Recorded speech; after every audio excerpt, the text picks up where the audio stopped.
বাংলাদেশের সংখ্যালঘুদের উপর নির্যাতন করা হচ্ছে এমন অভিযোগে সম্প্রতি উত্তপ্ত হয়ে ওঠে ভারতের পার্লামেন্ট। পশ্চিমবঙ্গের বিধানসভায়ও এ নিয়ে কড়া বক্তব্য দেন রাজ্যটির মুখ্যমন্ত্রী মমতা বন্দ্যোপাধ্যায়।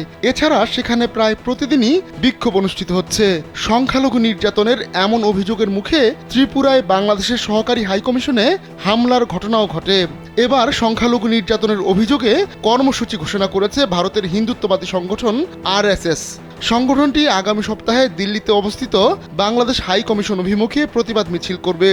RSS দিল্লি ইউনিটের জনসংযোগ কর্মকর্তা রঞ্জিশ জিন্দাল জানান, আগামী 10 ডিসেম্বর দিল্লির নাগরিক সমাজের ব্যানারে বাংলাদেশ দূতাবাস অভিমুখে এই পদযাত্রা হবে। এ সময় বাংলাদেশ দূতাবাসে স্মারকলিপি জমা দেবে তারা।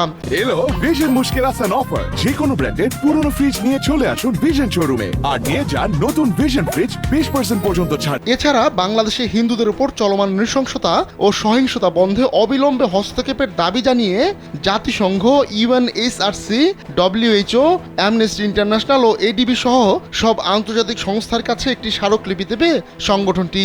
এদিকে বাংলাদেশ ও ভারতে ধর্মীয় সংখ্যালঘুদের জীবন জীবিকার উপর হামলা বন্ধের দাবি জানিয়েছে পশ্চিমবঙ্গের বামফ্রন্ট। পৃথক আরেকটি মিছিল থেকে পশ্চিমবঙ্গ বিধানসভার বিধায়ক ও বিজেপি নেতা শুভেন্দু অধিকারী বলেছেন, আমরা চাই অবিলম্বে বাংলাদেশের অন্তর্বর্তী সরকার হিন্দু নির্যাতন বন্ধ করুক।